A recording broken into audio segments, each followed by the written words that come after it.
Well, welcome to Songs for Sunday from beautiful Killin in Scotland, and we're going to be listening again to the St. Peter's folks singing Psalm 139. And it is, obviously, it's an old song, but it's a contemporary tune, or at least it's a Celtic tune from the wonderful New Scottish Hymns. So you'll get that in a moment, but let me say something about the psalm. Oh, and by the way, let me say this. I'm so looking forward to today, this Sunday, being in St. Peter's for the first time since I left and sharing God's word with the people.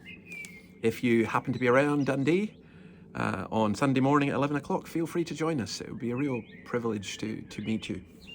Or you can watch it online, St. Peter's Free Church, Dundee. But what do I love about this psalm?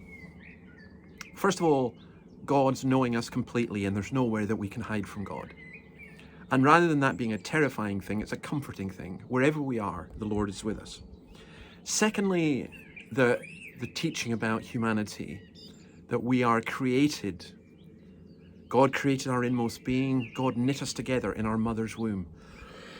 There's a story there to say about what a human being is and when human life begins.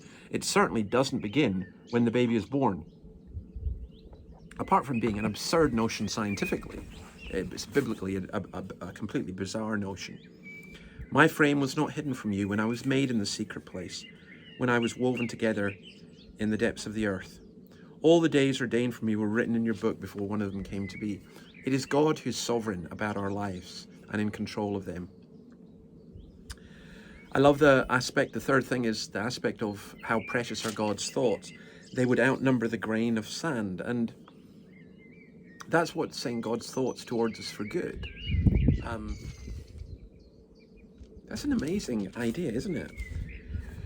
And then he goes on to say something that we're a little bit uncomfortable. If only, O Lord, you would slay the wicked, and away from me, you who are bloodthirsty. Well, is that such a bad thing? To ask God to restrain the wicked? I mean, I'm praying that about Ukraine. I'm praying that about bloodthirsty and violent men throughout the world. So I don't think it's wrong to pray that. And I love what the psalmist says at the end. Search me, O God, and know my heart. Test me and know my anxious thoughts. See if there's any offensive way in me, and lead me in the way everlasting. The psalmist is not claiming a kind of moral superiority. He's really asking God to search him and to test the way that he is thinking. And is this right, what he has said? I just love the honesty of the Psalms. So, leave it there. Enjoy this wonderful version of it. Enjoy the St. Peter's folks singing, and come and join them to sing God's praise and hear God's word this Sunday. God bless you. See you next week.